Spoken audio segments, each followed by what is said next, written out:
Assalamualaikum warahmatullahi wabarakatuh. Alhamdulillah, salatu wassalamu ala rasulillah, amma ba'd. Kaum muslimin yang dirahmati Allah subhanahu wa ta'ala, kembali kita akan menyimak dongengan para Habib.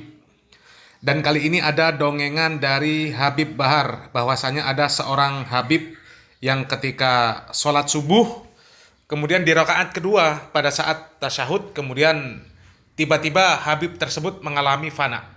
Fana itu hilang kesadaran. Tiba-tiba Habib tersebut hilang kesadaran dan baru 40 hari kemudian barulah kesadaran Habib tersebut kembali. 40 hari.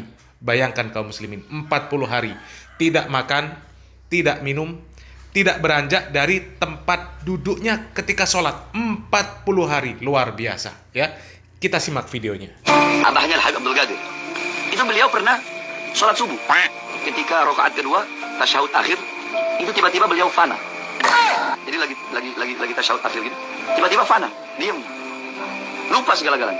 Saking nikmat berhadapan dengan Allah. Fananya bukan semenit, 2 menit, sejam, 2 jam, 3 jam, bukan. 40 hari. Ketika udah selesai 40 hari baru sadar. Stop dulu. Assalamualaikum warahmatullahi wabarakatuh. Assalamualaikum warahmatullahi wabarakatuh. Beliau bilang sama anaknya, ya Abdul Qadir, ini kok udah masuk waktu duha ya? Jadi beliau nyangka kelewatannya itu hanya beberapa jam. Kata anaknya Abdul Qadir, Abah kelewatan, Abah fana bukan hanya beberapa jam, tapi udah 40 hari. Akhirnya apa? Beliau mengkodok sholat selama 40 hari tersebut. Padahal beliau ya 40 hari itu dalam keadaan fana, tasyahud akhir sholat subuh. Nah kaum muslimin, biasanya kaum halu, mereka ini akan membenarkan kejadian-kejadian yang seperti ini dengan dalil bahwa Ashabul Kahfi pernah tertidur selama 309 tahun. Dan berbagai macam perkara-perkara gaib yang dikisahkan di dalam Al-Quran dan Sunnah.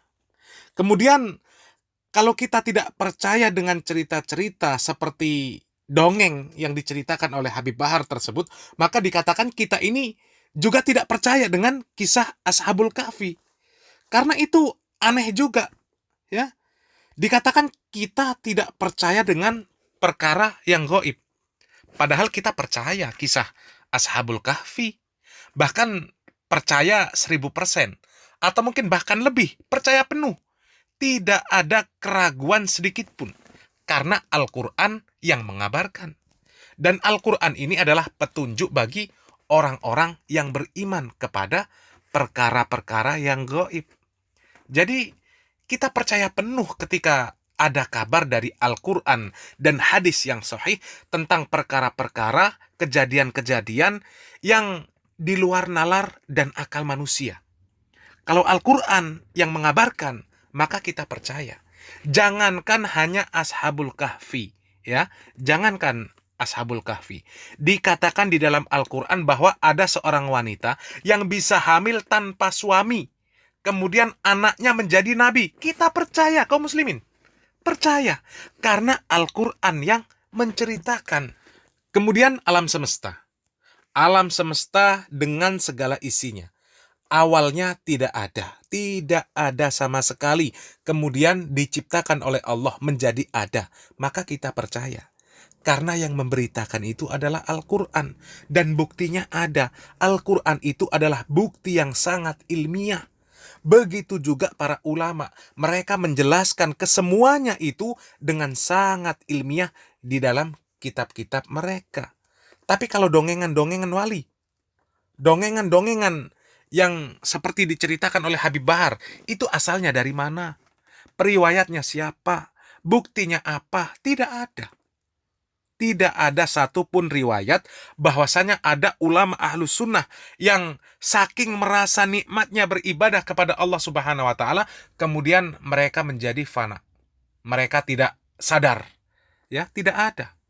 Para sahabat, orang yang paling bertakwa, yang dikatakan oleh Allah Subhanahu wa Ta'ala, yang diberikan stempel bahwasanya mereka adalah orang yang ridho kepada Allah dan Allah pun ridho kepada mereka, tidak ada mereka yang mengalami fana.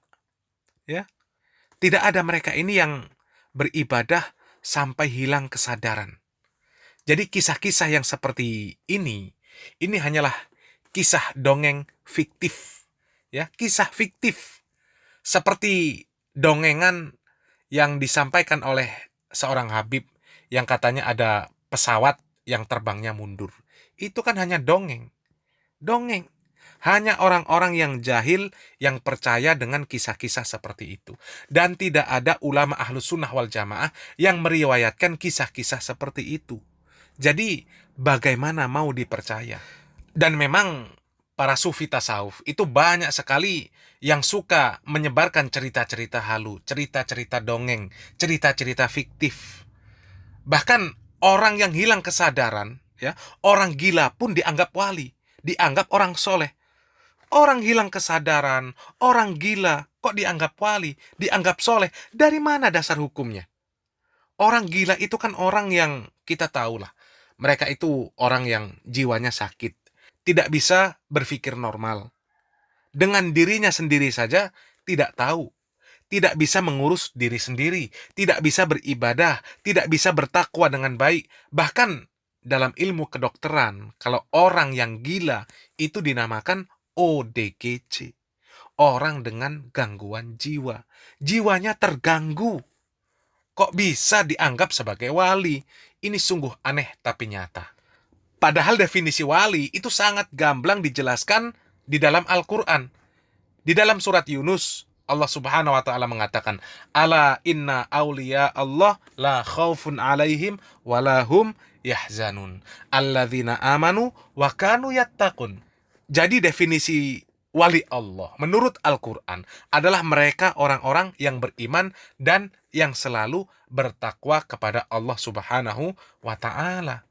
Sehingga menganggap orang-orang yang hilang akal sebagai wali itu sama dengan merendahkan wali Allah. Salam waras, salam akal sehat. Barakallahu fikum. Wassalamualaikum warahmatullahi wabarakatuh. Orang kan akan mencontoh, ini ada ulama besar, ya, yang kata orang ulama, ya, datang kepada orang gila cari apa? Berkah. Terus kita bingung, ya. Ini yang didatangi jelas orang gila, ya, nggak pakai baju, merokokan, kayak orang-orang stres. Terus ada orang ulama datang cari berkah, yang lebih gila yang mana coba? Apakah yang orang gila tersebut atau ulamanya atau orang awam yang membenarkan, nggak tahu yang gila yang mana? Jadi ini kenyataan pahit, ya, yang tidak diajarkan oleh Islam.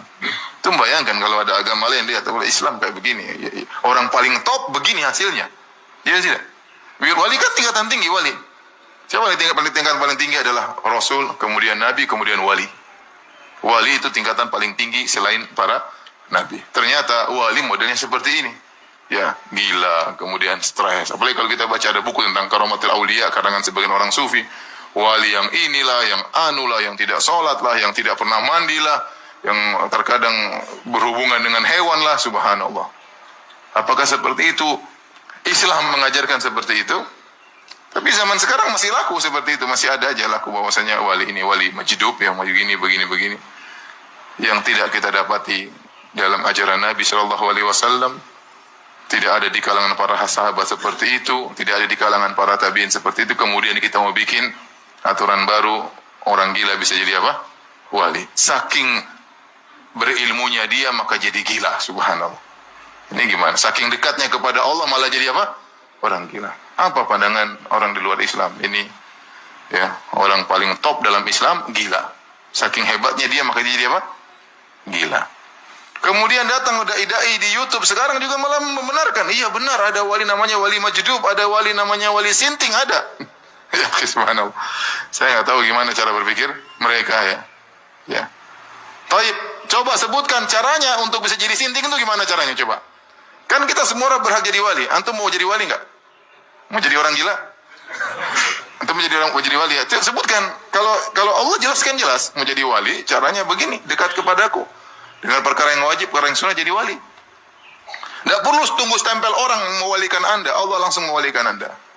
Tidak mesti Anda diakui orang. Tidak mesti. Kalau Allah tahu Anda baik, Allah angkat Anda menjadi wali. Jadi wali. Ya. Adapun penghujung seorang menjadi wali, jadi orang gila, kita bilang coba sebutkan caranya supaya saya bisa jadi gila seperti itu gimana? Kan harus semua orang boleh jadi wali, ya. Coba caranya, prosesnya gimana? Ya, misalnya puasa mutih, nggak makan ini, ya. Nggak makan, boleh minum air putih saja, kemudian bersemedi di mana, kemudian ujung-ujung jadi orang gila, siapa yang mau juga ya. Taib.